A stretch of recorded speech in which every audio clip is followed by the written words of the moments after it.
Salut à tous et bienvenue sur notre chaîne YouTube, Les Rendez-vous Africains. Valérie Ndongo a interviewé M. Maurice Kamto il y a quelques jours au Cameroun et vous avez vu tout ce qu'il y a eu comme engouement autour de cette interview. Les jeunes étaient intéressés.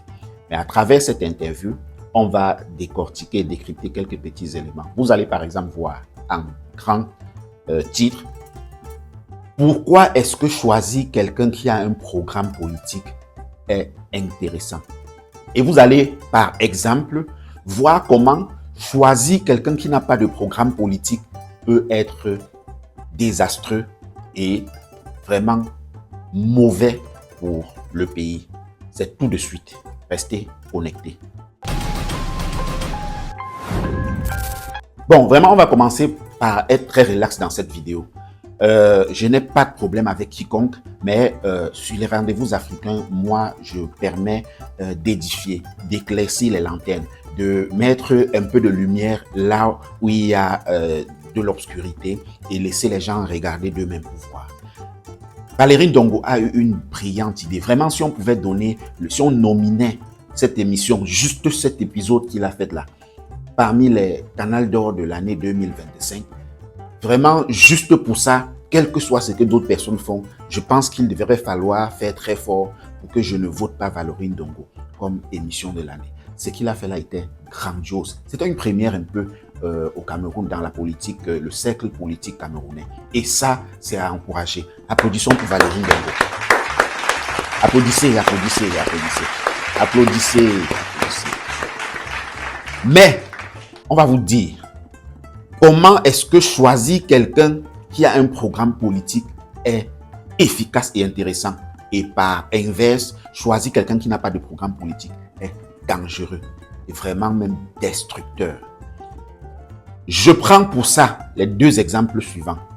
Opo, l'artiste camerounais que vous connaissez très bien, et Moustique Charismatique, comédien camerounais que tout le monde connaît bien et que moi j'apprécie particulièrement et que j'ai toujours apprécié, qui est un exemple comédien au Cameroun et même pour l'Afrique. Il devrait inspirer beaucoup de personnes.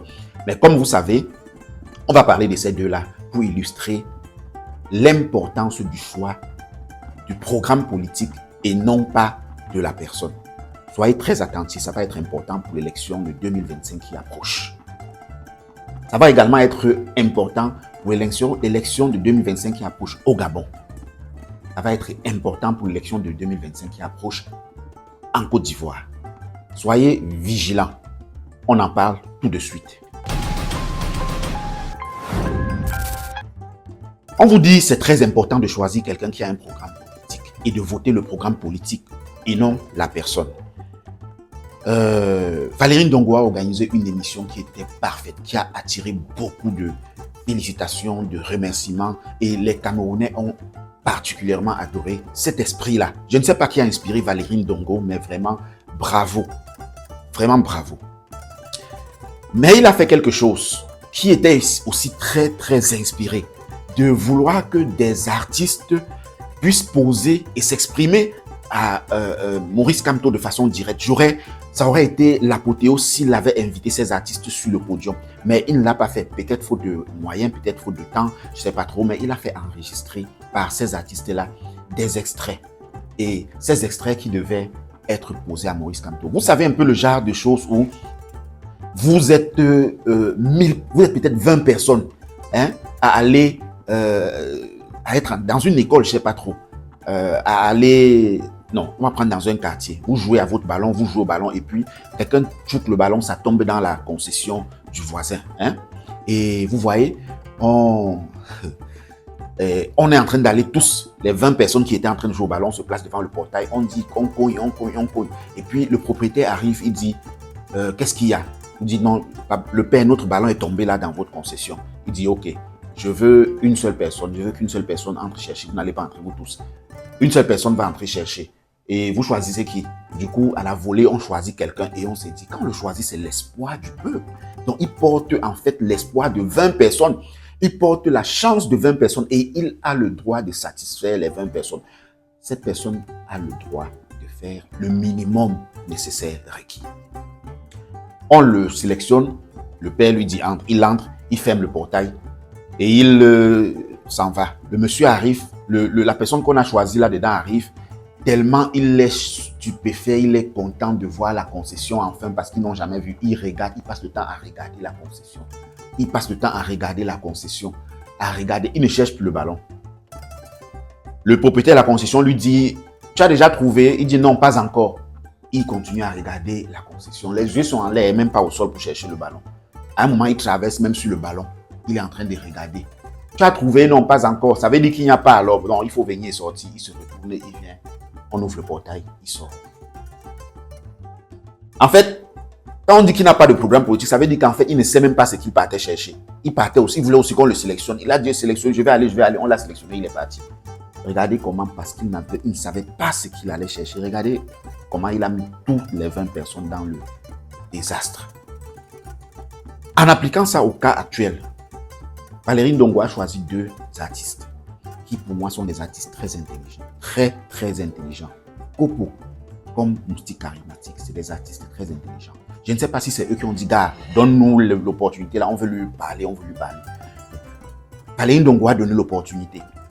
Mais comme ils n'ont pas de programme politique, ils ne savent pas de quoi ils voulaient parler, écoutez vous-même ce que, on commence par ce que Valérie Ndongo a laissé, en fait, on commence par ce que Kopo a demandé à Maurice Kamto. Écoutez. Salut professeur Maurice Kamto. J'aurais du mal avec le vouvoiement, donc permettez que je vous tutoie parce que vous êtes un aîné, un brillant professeur, un grand Camerounais. Et voilà, moi j'aime tutoyer les gens quand j'estime que je peux me permettre de la liberté avec eux. Félicitations pour votre 2e place à l'élection présidentielle de 2018. Je vous souhaite de maintenir ce rang, mais en étant ex-aequo avec mon petit frère Cabral Libi, parce que je voudrais que ce soit Joshua ici qui soit le premier. Alors ma question est toute simple. Il y a une telle agressivité, une violence de la part de beaucoup de sympathisants, ou pour ne pas dire de militants du MRC, des gens qui s'assument, moi je parle de mon expérience sur la toile, sur Facebook surtout, sur ma page, des gens qui se revendiquent des vôtres, mais qui sont assez violents, assez véhéments, insultants. Pourquoi est-ce que, à moins que je n'ai raté ça, pourquoi est-ce que vous ne faites pas une sortie ferme? Je ne vous ai jamais vu frapper du poing sur la table pour dire stop à tout ça. Vous désolidarisez de ces gens. Voilà quoi, je trouve que ça ne sert pas votre mouvement, ça ne sert pas votre idéologie. En cette année électorale, si vous pouvez dire à vos militants, à vos sympathisants, de parler aux gens avec respect, avec courtoisie, ça pourrait, à mon humble avis, soigner la forme. Puisque le fond... non, soyez la forme, pour ne pas dire n'importe quoi. Vraiment, j'aimerais que vous frappiez du poing sur la table, que vous fassiez une sortie médiatisée, monétisée sur la toile, diffusée dans tous les grands médias, traditionnels ou anciens, traditionnels ou nouveaux, pour dire à vos sympathisants, à vos militants d'être moins injurieux et de débattre et non combattre. Voilà, et Botan, c'était votre petit frère et jeune compatriote Kopo. Ok, maintenant, vous-même, vous avez compris. Avant de parler en général, écoutez maintenant ce que Moustique le Charismatique a demandé, a posé comme question à Maurice Kamto. Écoutez.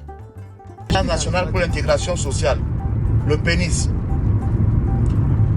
Je voudrais vous poser une question, chers collègues.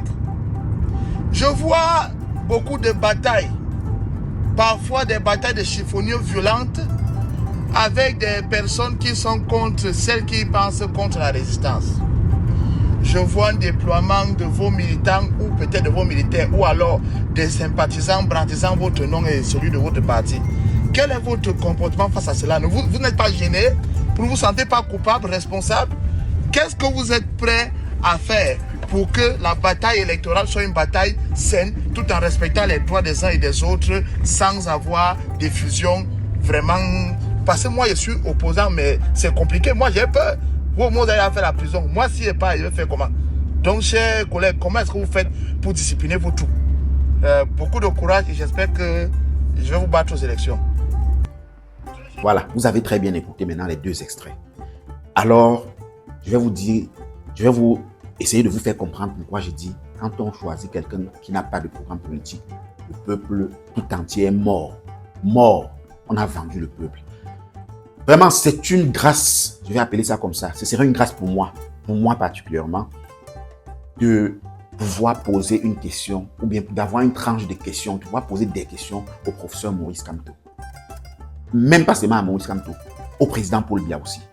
Même pas seulement à ces deux, à Cabral Libi, à Joshua aussi.